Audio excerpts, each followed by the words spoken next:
Bonsoir Bénédicte.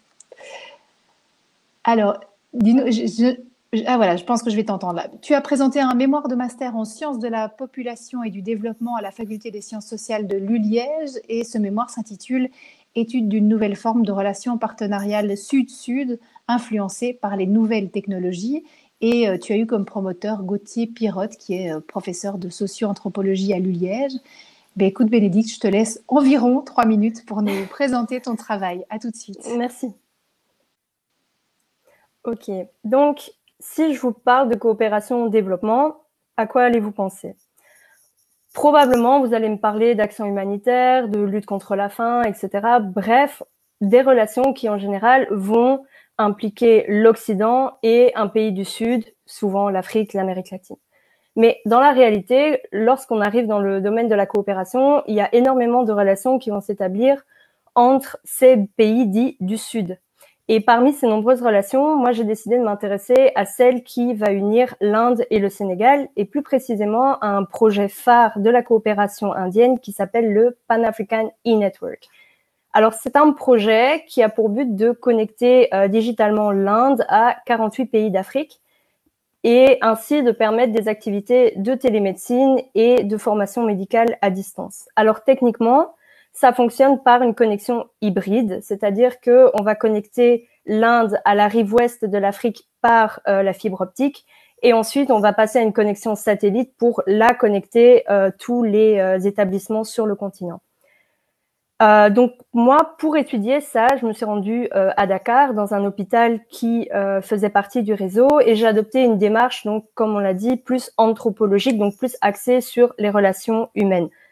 Et quand je suis arrivée, je me suis dit, et en me fiant au discours indien et sur tout ce que j'avais lu, je m'attendais vraiment à avoir des relations de partenariat entre deux pays qui soient vraiment plus égalitaires que ce que nous, on va connaître entre le Nord et le Sud. Mais en y regardant de plus près, je me suis rendu compte qu'au-delà de l'intérêt de l'outil télémédical, notamment un meilleur accès aux soins, un meilleur partage du savoir, et même après une transmission du savoir beaucoup plus large au sein du pays, voire au sein même du continent, eh bien, au-delà de cet aspect positif, on se rend compte que les relations entre les médecins indiens et sénégalais n'étaient pas si égalitaires que ce que les autorités de New Delhi pouvaient laisser entendre, que ce soit au niveau micro qu'au niveau macro. Et parfois même, ils tombaient dans les mêmes travers que les relations nord-sud ou les relations qu'ils aiment critiquer que de la Chine envers ses partenaires.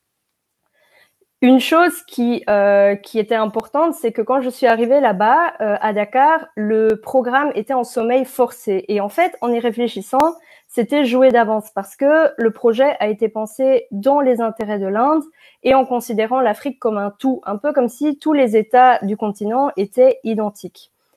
Et donc, une des réflexions, au final, que mon mémoire met en avant, c'est que dans le monde de la coopération, en tout cas, il faut être prudent quand on utilise les nouvelles technologies parce que parfois, elles peuvent favoriser un rapport de force qui peut être au détriment des plus faibles. Voilà.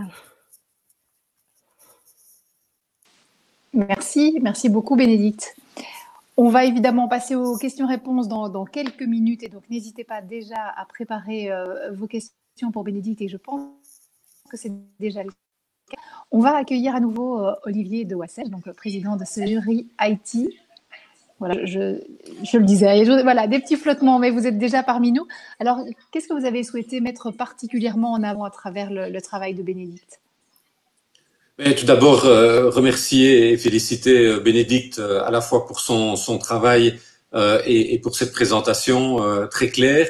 Ce que le jury a vraiment apprécié dans ce mémoire, c'est d'abord son aspect fort documenté et très très rigoureux. Donc ça, c'est vraiment quelque chose qui nous a tous impressionnés et qui se situe, comme Bénédicte vient de l'expliquer, à la croisée des enjeux du partenariat Sud-Sud et des soins de santé. Et donc, voilà, tout ce qui concerne la télémédecine, etc., est bien mis en évidence dans le cadre de partenariats sur-sud, ce qui sort parfois un peu des sentiers battus. Il y a beaucoup de questionnements, un questionnement qui est posé, qui est très pertinent, avec beaucoup de détails. Et ce qui nous a aussi interpellés et intéressés, c'est le point de vue critique. vraiment le point de vue critique qui a été donné sur la place de la technologie dans le contexte de la coopération au développement. Et parce qu'on aurait pu avoir un mémoire où on dit, ben voilà, on est capable aujourd'hui, hein, on sait bien que la technologie, soi-disant, peut tout résoudre et que on doit suivre la technologie, etc. Et ici, il y a eu vraiment une bonne balance, je dirais, entre l'apport de la technologie, mais sa place dans le contexte de la coopération au développement. Et donc, c'était cet équilibre qui nous a aussi particulièrement bien intéressés et qui nous a séduits.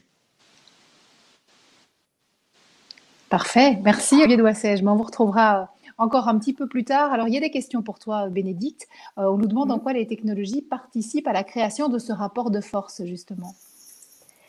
Eh bien, en tout cas, dans le cas du projet que j'ai étudié, il y avait, en fait, c'était toujours l'Inde, en tout cas les médecins indiens et les techniciens indiens qui étaient aux commandes.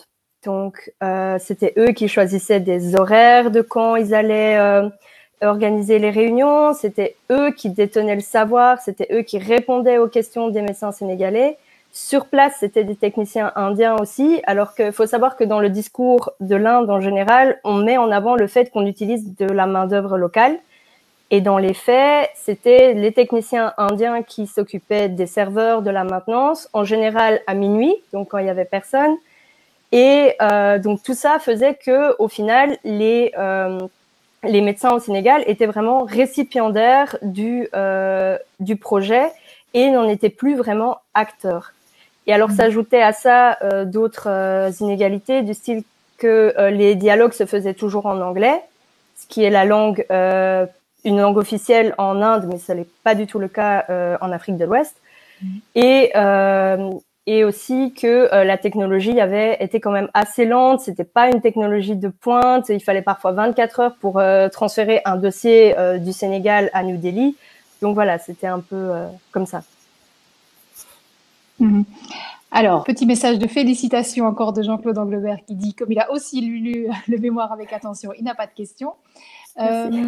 Ici, on nous demande, d'abord merci, et peux-tu illustrer avec quelques exemples comment rééquilibrer ces relations Inde-Afrique? Oui, alors c'est une question que je me suis posée aussi dans mon mémoire, et il y avait on va dire, deux ou trois vraiment grandes idées. Tout d'abord, c'était que l'Afrique devait jouer de ses atouts. Donc, de manière générale, je parle du Sénégal, mais de l'Afrique en général, c'est une terre de ressources qui est vraiment exploitée par tous les pays du monde, et l'Inde en est vraiment un grand exploiteur aussi. Et donc, il pourrait jouer là-dessus en fait, et pouvoir essayer de marchander et d'inciter les gens à respecter un peu plus ce que eux veulent. Ça sous-entend également que les gouvernements là-bas soient un peu plus démocratique, mais ça c'est une autre histoire. Et une deuxième chose, c'était souvent le rapport à l'argent, parce que il y a eu pas mal d'études qui ont montré que dans des partenariats, dès qu'il y en a un partenaire qui finance et pas l'autre, il y a d'office un déséquilibre au détriment de la personne qui ne finance pas. Donc il y a l'idée de mettre la main au portefeuille, au moins en partie, pour développer les projets. Et enfin, une dernière chose était que souvent, les projets qu'on appelle top-down, c'est-à-dire qui sont établis par des instances ou des gouvernements pour des populations, avaient beaucoup plus tendance à être déséquilibrés. Donc, il faudrait à ce moment-là privilégier les initiatives locales qui viennent des populations elles-mêmes, des gens sur place, et qui, elles, après, remontent pour être plus institutionnalisées. Alors, on va essayer de voir dans les questions suivantes en quoi la dimension IT renforcerait le rapport de force défavorable. Je pense que tu l'as abordé. Est-ce que tu aurais des premières pistes? On vient d'en parler. Alors, quelles ont été les conclusions des acteurs sénégalais? Est-ce qu'ils ont pu rééquilibrer justement? Est-ce qu'ils ont osé dire stop? Alors, le cas du Sénégal est assez impressionnant et un peu plus différent des autres pays, dans le sens où dans l'hôpital dans lequel j'étais, à un moment, ils ont dit stop, en effet. Ils ont dit, nous, on veut former nos propres techniciens, on veut pouvoir nous-mêmes rééquilibrer la balance. Et donc, en ce sens, ils n'étaient pas spécialement pour reprendre le projet après le sommeil, mais ce que eux ont fait de très intéressant aussi, c'est qu'ils ont emmagasiné ce savoir et puis ils l'ont diffusé à d'autres hôpitaux, des hôpitaux un peu plus locaux, un peu plus dans les campagnes, un peu plus reculés. Et donc aussi via la technologie et la télémédecine. Et donc du coup, ils ont, eux, pris un peu plus la main sur ce savoir et cette connaissance.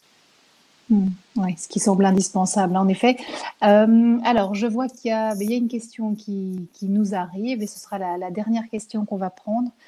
Je vais attendre 2 petites secondes, voir si elle nous parvient. Non, j'ai l'impression qu'on... Voilà. Ah, voilà.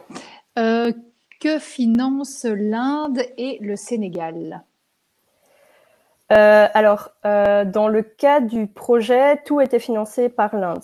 Donc, le Sénégal, dans les faits, a finalement financé une connexion Internet, mais parce que dans les faits, ça a été très compliqué au niveau gouvernemental. Je vous passe les détails. Mais de base, dans la conception, c'était l'Inde qui finançait tout le projet. Et à partir d'un certain moment, c'était l'Union africaine et les États d'Afrique qui devaient, eux, commencer à financer. C'est à partir du moment où on est passé au financement à l'Union africaine que ça a coincé. Et donc voilà, donc ça c'est au niveau du projet. Au niveau, je pense, un peu plus global, ça va surtout être des financements de l'Inde plutôt au niveau des services et des infrastructures au niveau du Sénégal. Et le Sénégal, eux, c'est beaucoup plus, comme je disais, des ressources premières. Voilà, ben écoute, on te remercie. Tout le monde te remercie pour les explications qui complètent utilement ta présentation. Merci beaucoup, Bénédicte.